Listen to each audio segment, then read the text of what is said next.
Selamat hari Minggu dan salam Imagudi. Saudara-saudari yang terkasih, hari ini adalah hari Minggu biasa yang ke-8.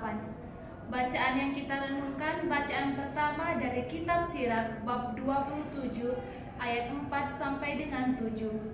Bacaan kedua dari surat pertama Rasul Paulus kepada jemaat di Korintus bab 15 ayat 54 sampai dengan 58. Bacaan Injil dari Injil Lukas bab 6 ayat 39 sampai dengan 45. Yesus mengatakan pula suatu perumpamaan kepada mereka, "Dapatkah orang buta menuntun orang buta? Bukankah keduanya akan jatuh ke dalam lubang? Seorang murid tidak lebih daripada gurunya, tetapi barang siapa yang telah tamat pelajarannya akan sama dengan gurunya. Mengapakah engkau melihat selumbar di dalam mata saudaramu, sedangkan balok di dalam matamu sendiri tidak engkau ketahui? Bagaimanakah engkau dapat berkata kepada saudaramu, 'Saudara, biarlah aku mengeluarkan selumbar yang ada di dalam matamu,' padahal balok yang di dalam matamu tidak engkau lihat? Hai orang munafik, keluarkanlah dahulu balok dari matamu, maka engkau akan melihat dengan jelas untuk mengeluarkan selumbar itu dari mata saudaramu. Karena tidak ada pohon yang baik yang menghasilkan buah yang tidak baik, dan juga tidak ada pohon yang tidak baik yang menghasilkan buah yang baik. Sebab setiap pohon dikenal pada buahnya. Karena dari semak duri orang tidak memetik buah ara, dan dari duri-duri tidak memetik buah anggur.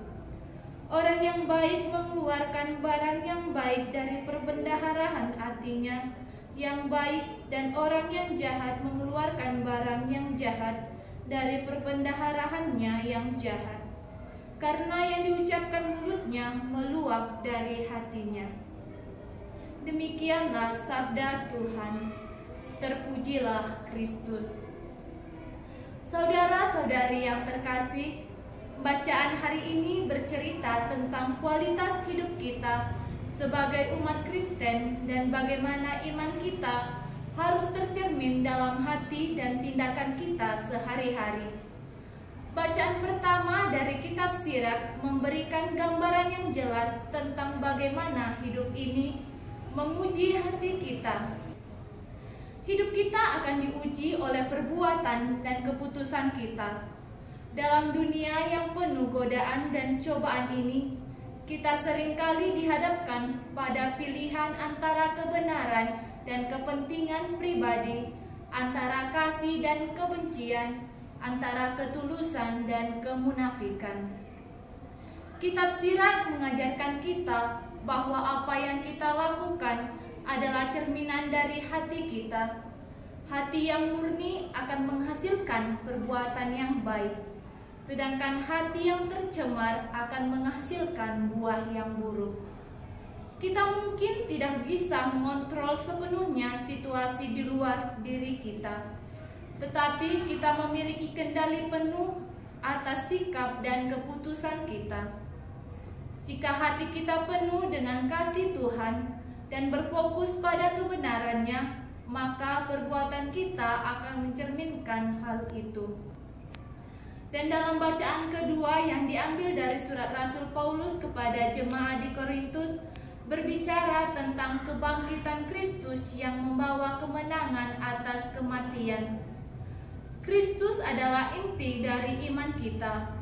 Paulus mengingatkan kita bahwa setiap pekerjaan kita dalam Tuhan, setiap kebaikan yang kita lakukan tidak akan pernah sia-sia. Melalui kebangkitan Kristus, kita diajak untuk tidak takut menghadapi kesulitan hidup. Kita diajak untuk terus berjuang, bekerja dan melayani dengan penuh semangat, karena kita tahu kemenangan Kristus atas maut adalah jaminan bagi kita bahwa setiap perbuatan baik yang kita lakukan dalam namanya akan memiliki buah yang kekal. Dalam Injil Lukas mengajarkan kita bahwa perbuatan kita adalah cerminan dari hati kita. Apa yang ada di dalam hati kita, itulah yang akan keluar dalam tindakan kita. Hati yang penuh dengan kasih akan menghasilkan buah yang baik. Hati yang penuh dengan kebencian, kemarahan, dan iri hati akan menghasilkan buah yang buruk. Yesus juga mengingatkan kita agar kita tidak terburu-buru menghakimi orang lain.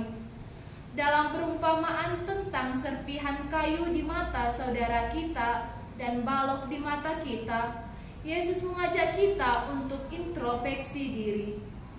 Seringkali kita lebih mudah melihat kesalahan orang lain daripada melihat kekurangan dalam diri kita sendiri. Sebelum kita mengkritik orang lain, kita diajak untuk memeriksa keadaan hati kita dan memperbaiki kekurangan kita terlebih dahulu. Hal ini juga mengajak kita untuk hidup dalam kerendahan hati, mengakui kelemahan kita sendiri dan berusaha untuk memperbaikinya adalah langkah awal untuk mengasihi orang lain dengan tulus. Kita tidak bisa memberikan apa yang tidak kita miliki. Oleh karena itu, jika kita ingin menjadi alat kasih Tuhan di dunia ini, kita harus terlebih dahulu menerima kasih Tuhan dalam hati kita dan membiarkannya mengubah kita. Saudara-saudari yang terkasih, ketiga bacaan ini mengajak kita untuk merenungkan kualitas hidup kita. Hidup kita bukan hanya soal apa yang kita lakukan, tetapi juga tentang motivasi hati kita dalam melakukan segala sesuatu. Apakah kita melayani Tuhan dan sesama dengan hati yang murni? Apakah tindakan kita mencerminkan kasih dan kebenarannya? Kita dipanggil untuk hidup sebagai saksi Kristus yang hidup, yang tidak hanya berbicara tentang kasih, tetapi juga mewujudkannya dalam tindakan nyata. Saudara-saudari yang terkasih, mari kita berusaha untuk menjaga hati kita agar tetap murni, hidup dalam kebenaran, dan menghasilkan buah yang baik. Semoga amin.